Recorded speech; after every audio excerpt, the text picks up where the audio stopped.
Okay, now welcome to another RDWorks Learning Lab. Many of you guys that probably are into gaming would recognise this as characters from Warcraft. I'm afraid it means absolutely nothing to me, but somebody recently sent me this picture and asked me whether or not it would be possible to get it onto a piece of acrylic. Obviously the colour's not going to go there, and to be honest, it's a serious challenge. But I'm going to use this picture as a vehicle for exploring how we can get pictures onto various materials. I say exploring because although I've dabbled with pictures and getting pictures from Photoshop down onto various materials, there are lots of challenges and a huge number of variables along the way. In one of the recent sessions we looked at something to do with scanning called interval, and that was all to do with the dots per inch and pixels per inch. Now at that point in time I didn't differentiate between pixels per inch and dots per inch. There is a difference, and we will talk about that as we go further into this subject. Now I may give the impression that I'm teaching you as we work through this session. Trust me, I'm not. I'm exploring. First of all, I'm an engineer, I'm not an artist, and those of you who use Photoshop all the time and understand all its details, then you'll have to forgive me because I'm only a serious amateur when it comes to playing with Photoshop.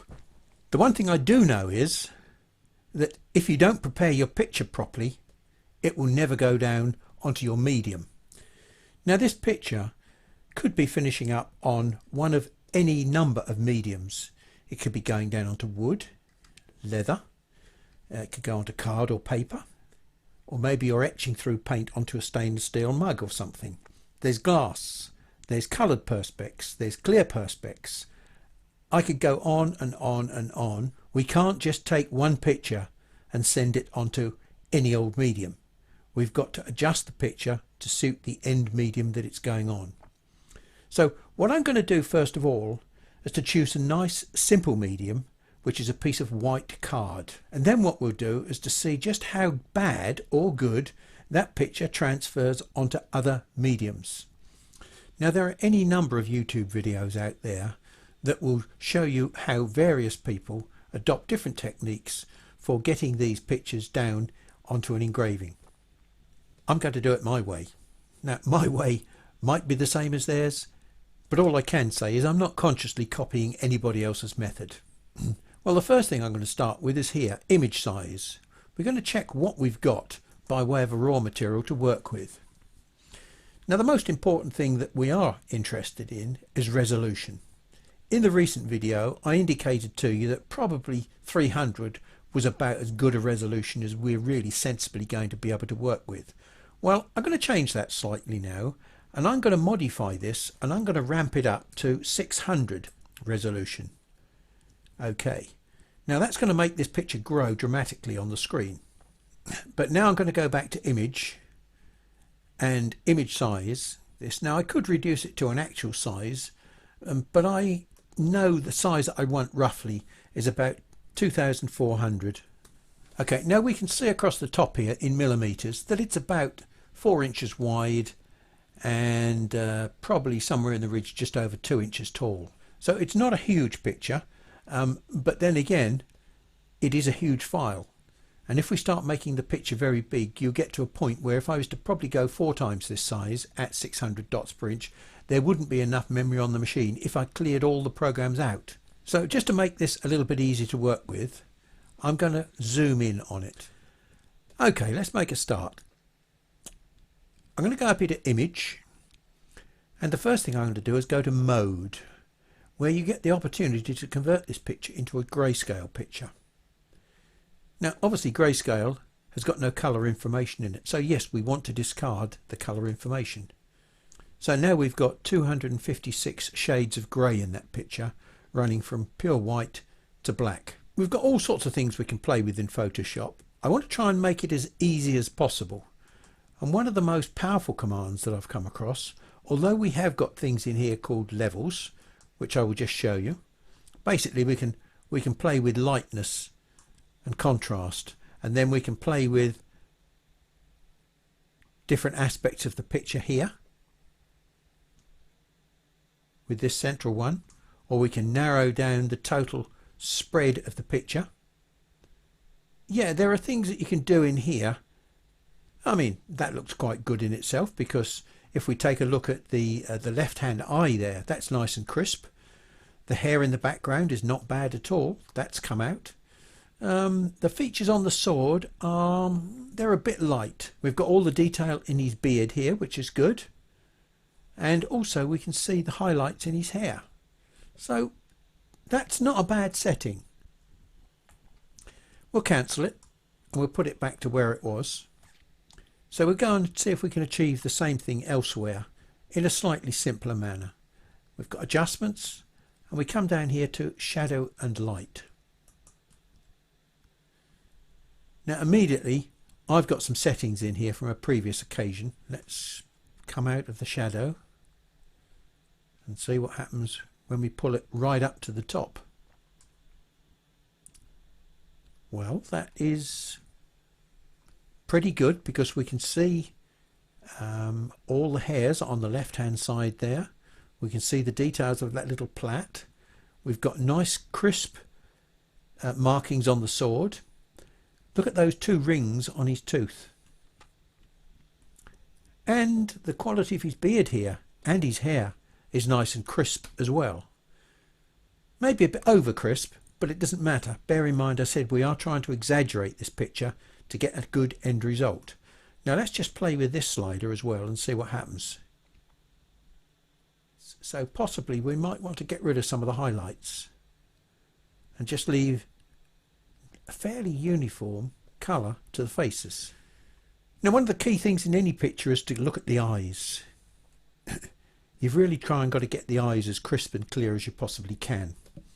Now this is going to be a bit difficult, because look, right in the middle of the eye here we've got a black spot which has also got a white spot in it. So we now grab hold of the dropper, which picks up colour, and we'll pick up the black that's on his eye there.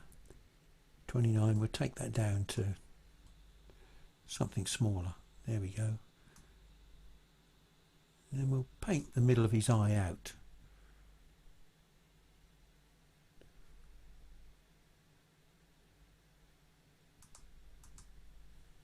In doing that, what I've done, I've made the iris and the pupil look nearly the same colour.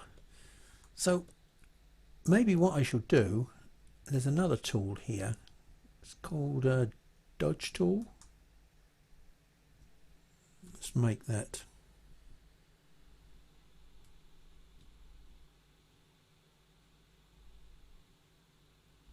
I'm just taking some of the colour out of his iris.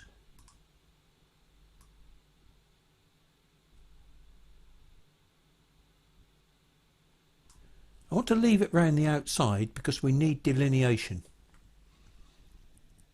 Right. If you look at the other eye here, that's got the same sort of thing. It's light round that section there, but there's a definite line round the outside. So okay, it's only a very small change that we've made to that picture, but it could make an incredible difference to the end result. So I've not worked on that picture very much at all. I think that might be okay. Go into mode, and this time, instead of grayscale, I'm going to turn it into a bitmap. Now I know it already is a bitmap, but when you call for bitmap in Photoshop, what it does is this. It now gives me the option to what they call dither it. Now dithering is something that you will all be familiar with when I do it. Okay, now this image is already at 600 pixels per inch, so we will output the data as 600 pixels per inch as well. And we'll use this diffusion dither as being the most realistic one. And we'll say OK. Stand back to be surprised. That looks like crap, doesn't it? If I magnify it, I mean, what you were seeing there as a bad picture is in fact nowhere near as bad as that, because there's something called an aliasing effect, which is a mismatch between the pixel resolution of the picture and the pixel resolution of my screen. And as I zoom in, you'll see that the pixel resolution all of a sudden starts to get a bit better. And there we go. Now this is basically a newspaper print picture. It's composed of dots. Those dots are either black or white. Where we have a white dot, it means the laser is not going to fire. Where we have black or a black dot, it means the laser is going to stay on. So let's pop this back to print size, which is there, and we'll save it as 600 DITH for dithered. Okay, let's now drop through to RDWorks. I'm not going to do anything in RDWorks. I just want to pass it through RDWorks. I do have the opportunity to come up here to something called a bitmap handle, where I can mess around with this further, but I don't want to do that in here.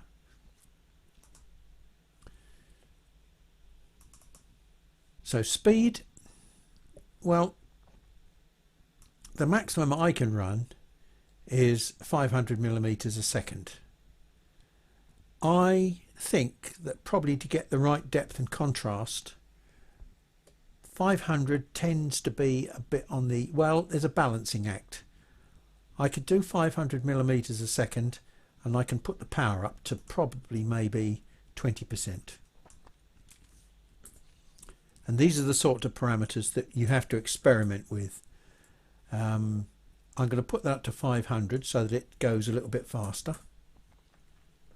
Output direct. Okay, now that means that I'm not going to mess around with this. I'm just going to take whatever comes from that file and output it directly. Now what I'm also going to do is to set the interval here. So how did I get to 0.42? Well, 600 divided by 25.4, which is the number of millimeters in an inch, and the answer to that is 23.62. So there's 23.62 pixels per millimeter. Now I'm going to take that 23.62, it's clear, I'm doing this on a calculator off screen, 1 divided by 23.62 equals 0.042, and that's where I got my 0.042 from. That's the line spacing between these pixels. So what you'll now do is to save that to a U file. Okay, now I'm going to take that and we're going to run it on the machine.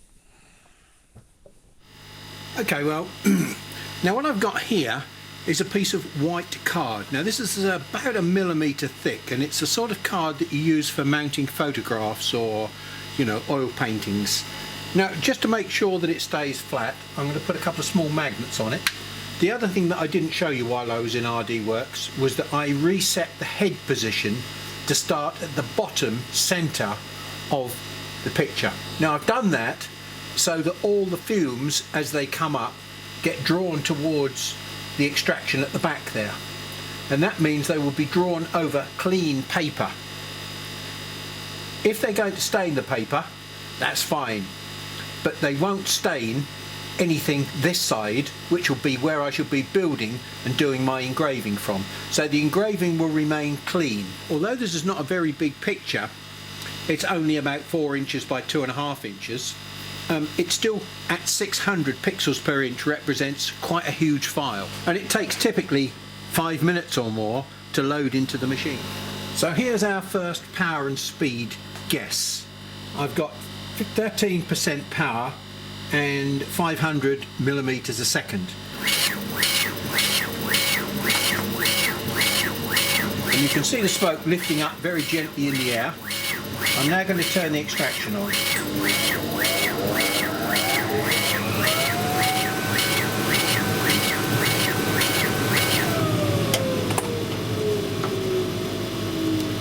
Okay, now the image is now finished, and as you can see, that's a half decent sort of sepia rendition of the black and white picture that I had. Now as I've been watching this picture grow, Several questions have passed across my mind. That's not very dark.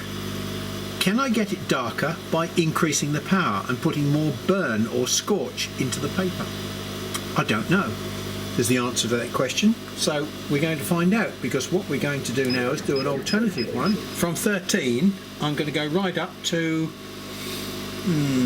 what should we say, 20?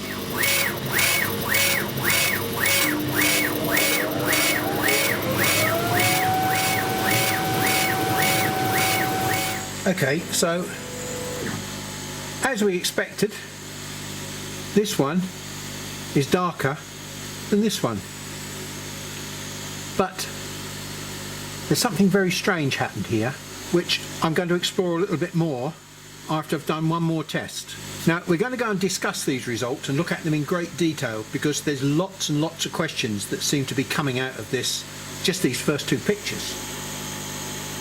Now we're going to go the other way, and what I've done, I've set the speed down to 250 millimeters a second from 500, and I've put the power back to 13%, which is where it was for the first picture.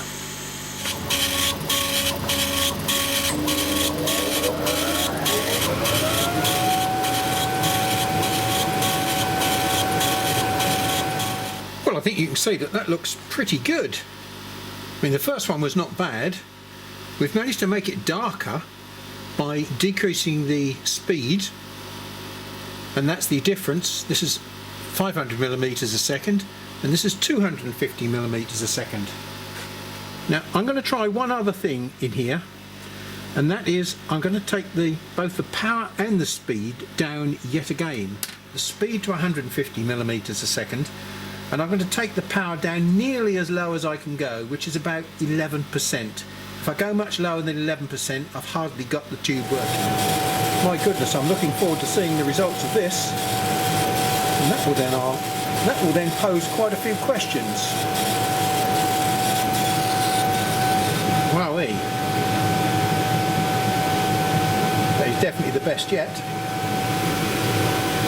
If I put backlight on these, in some instances, we've nearly burnt right the way through the card. Particularly this one is 250 at 13%, and this is 500 at 20%. Now, the other interesting thing is, you notice these vertical lines on here again. Look, they're the same vertical lines that we saw when we were doing 3D engraving. They're what I called curtains. They're not there at 150 millimeters a second, but they are at 250 millimeters a second. They're not there at 500 millimeters a second, and you can just about see through there, and they're not there at 500 millimeters per second. So that's observation number one. Observation number two is, because you can see that we've nearly cut through the paper, we've got a 3D effect on some of these. Now that's almost 3D engraving, but 3D engraving only happens supposedly with grayscale. So what's going on here, I wonder? Are the dots so intense here that they're actually overlapping and nearly burning through? Is it a composite effect? Now the best two results are these two results here, but if we start looking at the detail on this sword here, and the detail on this sword here, I think you'll find it's probably better on this one than on that one. Well, I suppose when you look at that photograph, you can see the war paint drips on his face, on his cheek there, and they're nowhere near as clear on that one. So I think we've got to conclude that very low power and very low speed gives the best definition. Well, excuse me munching away, I'm just catching up, putting some refreshment into my brain.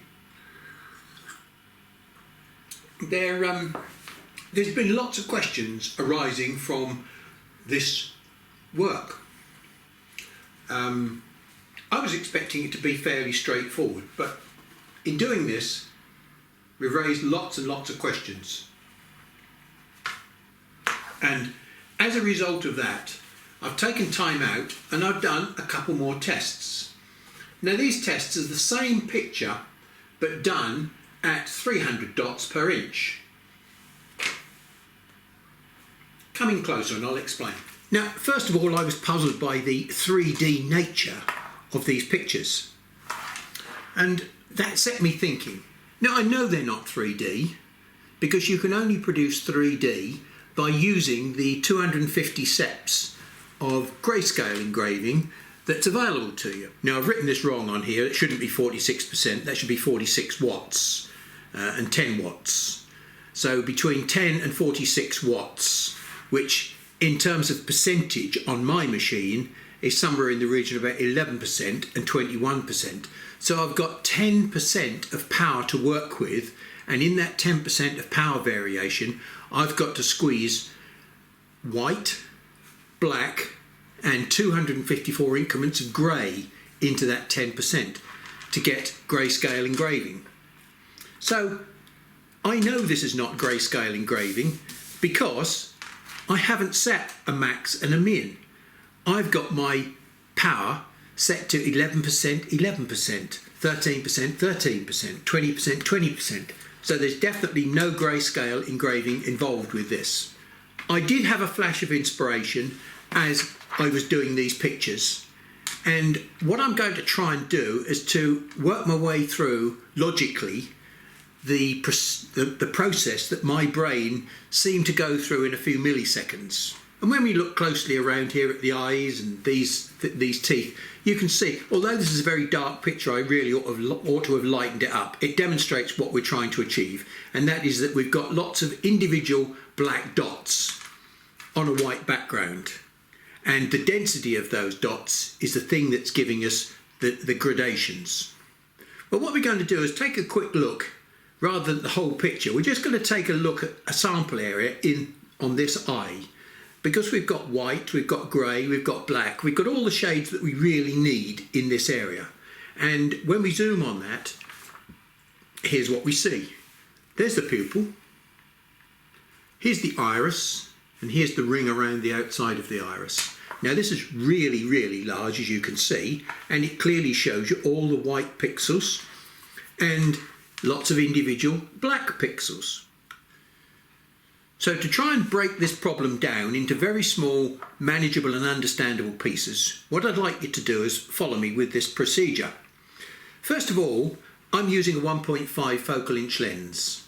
Now, theoretically, that's got a spot size of 0.003 of an inch, which is 0.075 millimeters.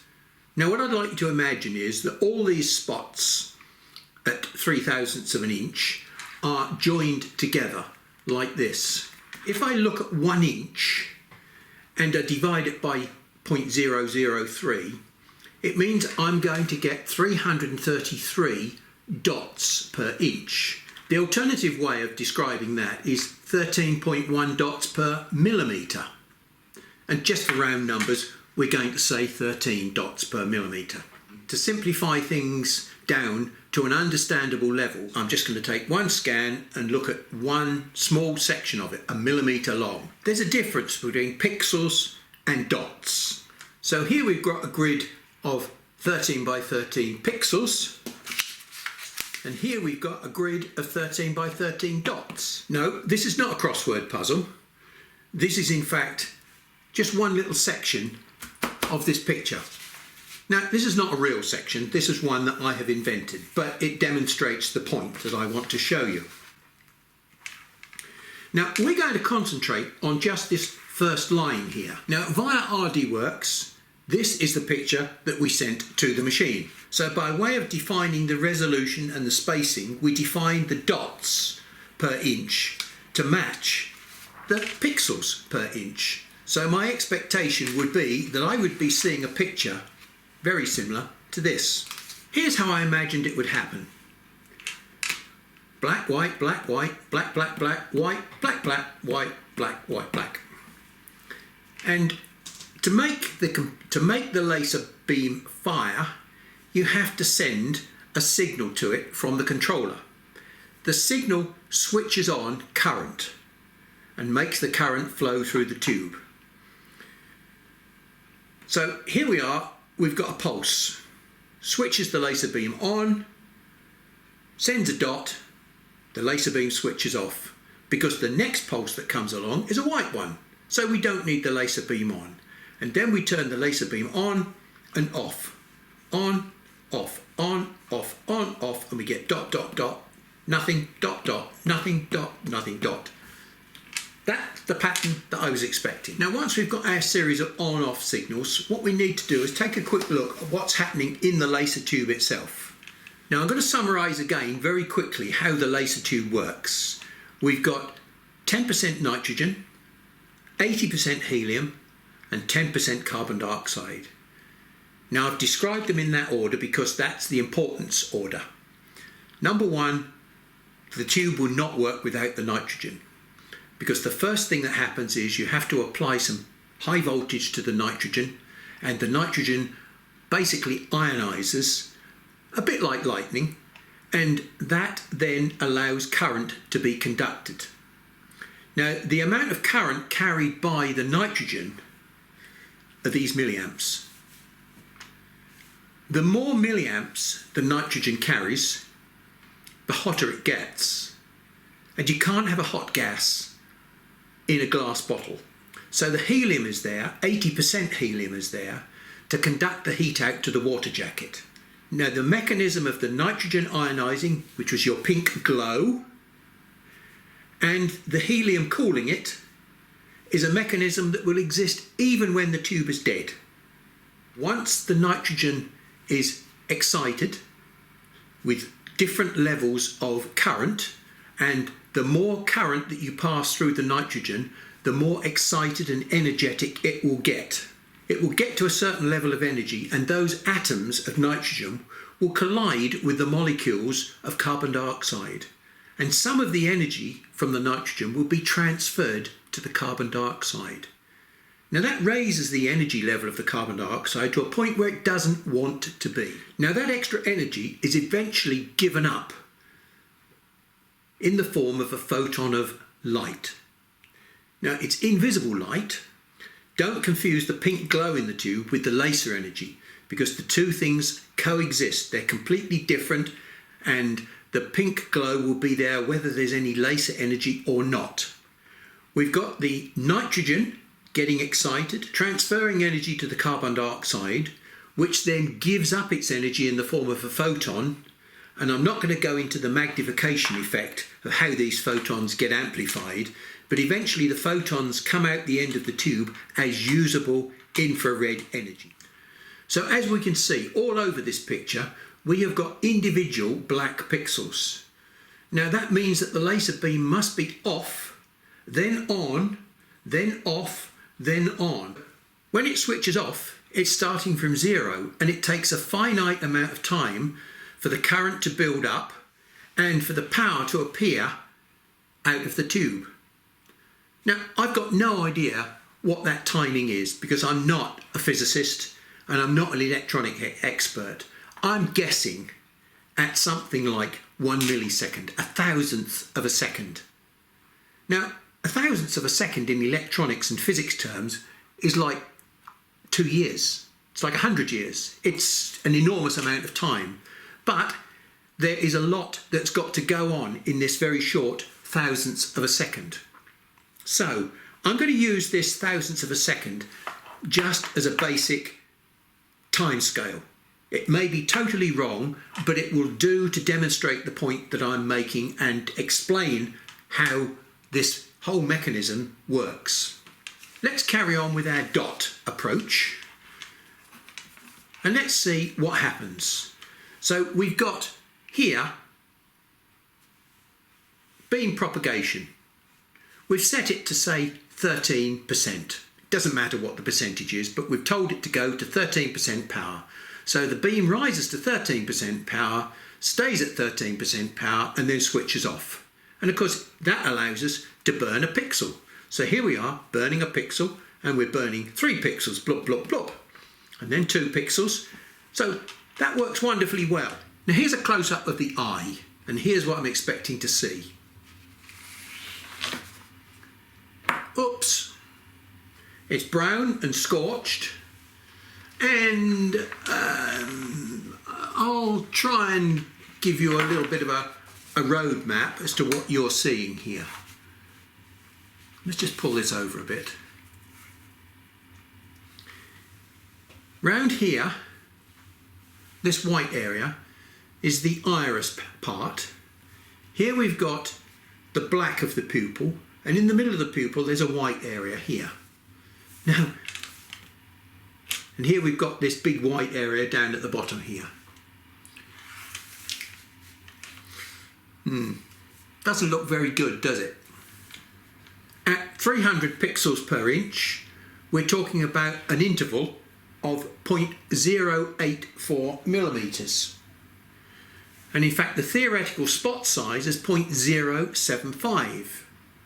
And I didn't think my lens was quite capable of getting down to 0.075, but it certainly looks as though I've got it not far off, because you can't see huge overlaps in these lines. So it certainly looks as though my lens is capable of delivering its promised theoretical spot size. And therefore, I should be seeing something like this. Well, down this way, I'm seeing dots. Well, I'm seeing lines, but that's the point.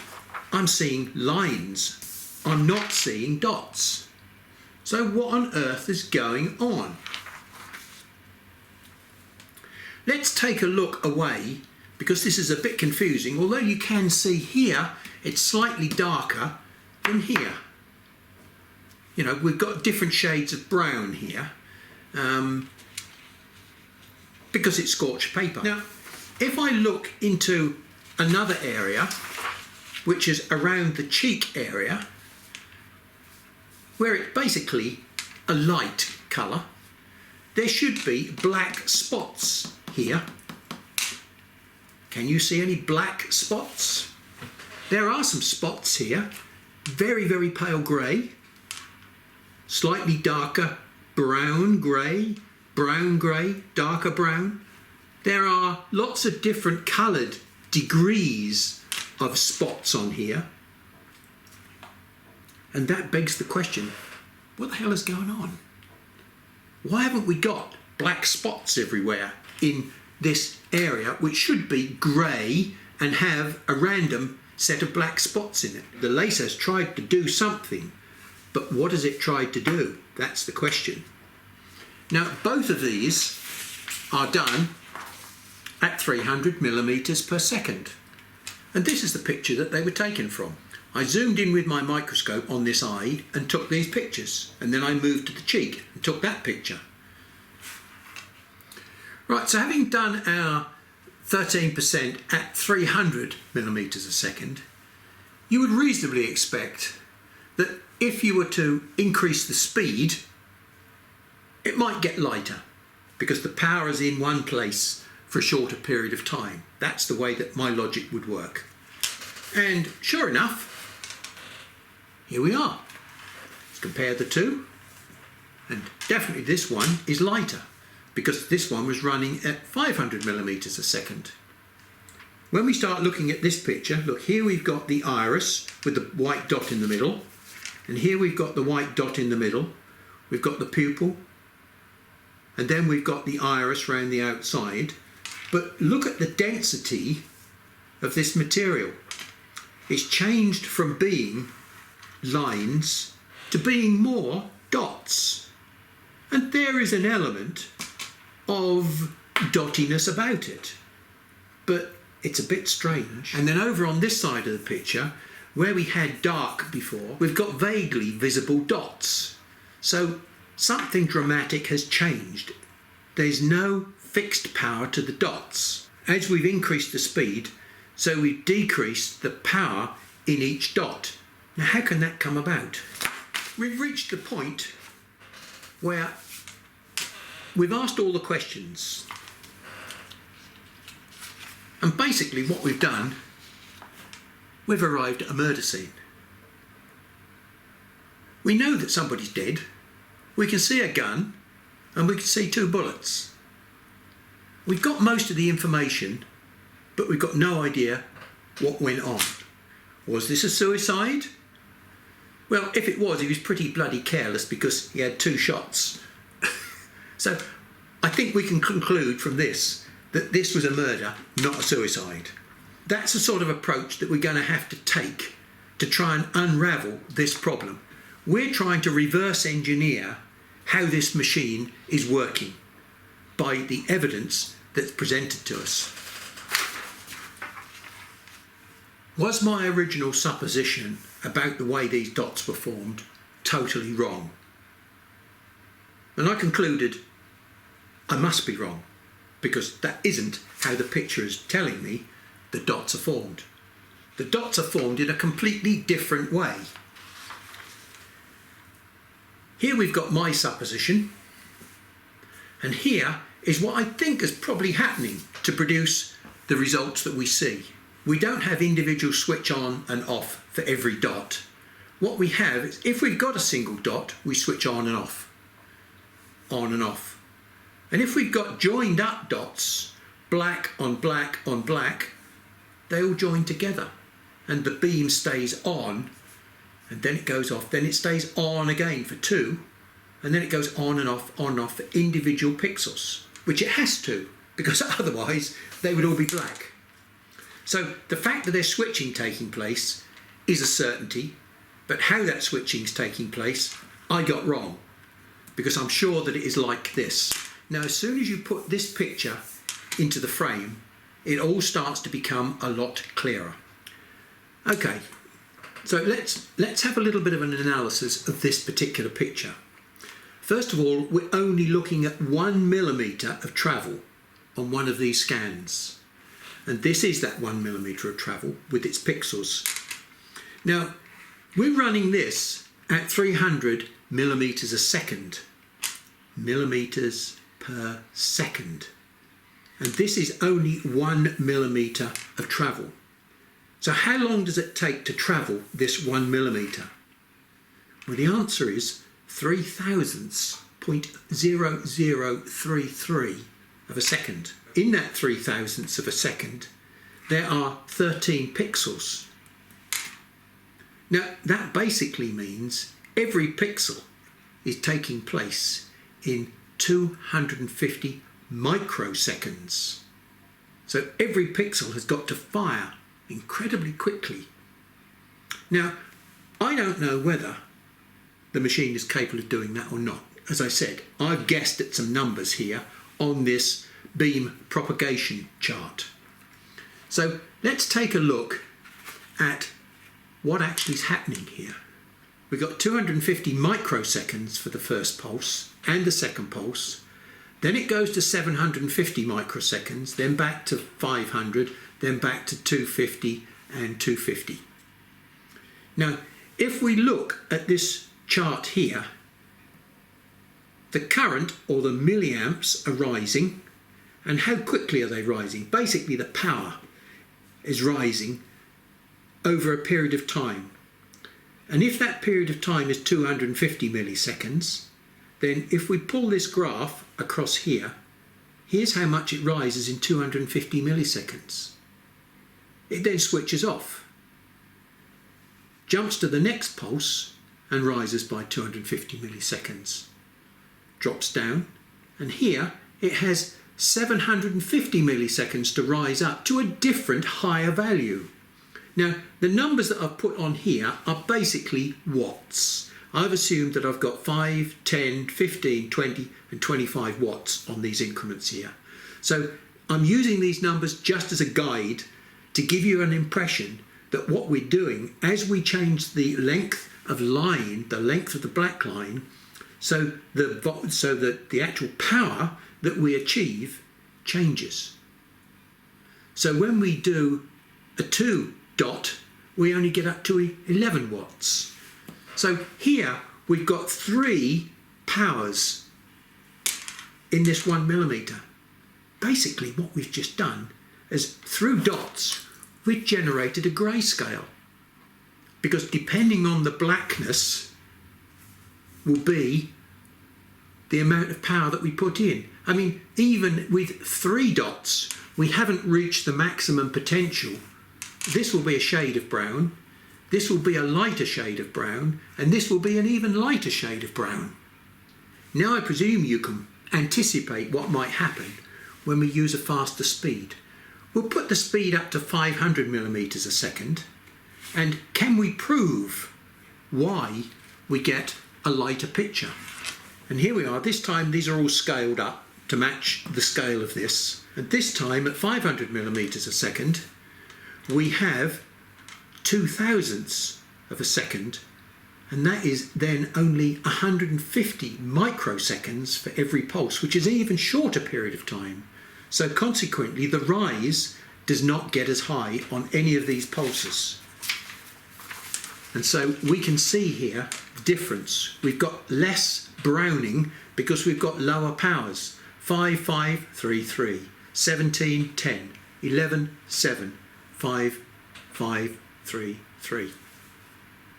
Now at that point, I'm going to stop because my brain hurts. Now, with this last picture that we did, where we got lovely crisp definition, it was quite a deep picture. Along the edge here, I've written down the various depths that we got for these pictures. Bear in mind, this is only a 1mm card. The second one was 0.62 of a millimetre deep. The third one was 0.58, about the same as the second one. The crispest picture of them all was 0.76 deep, 3/4 of the way through the card. Now, that seems unbelievable because that one, even though it's the deepest cut, is the lowest power. We're only using 8 watts. We'll be using 16 watts, 37 watts and 16 watts. The words that I hear and accept are that you need a low power tube for doing good quality engraving. Didn't know whether it was true or not. I've never been down here before.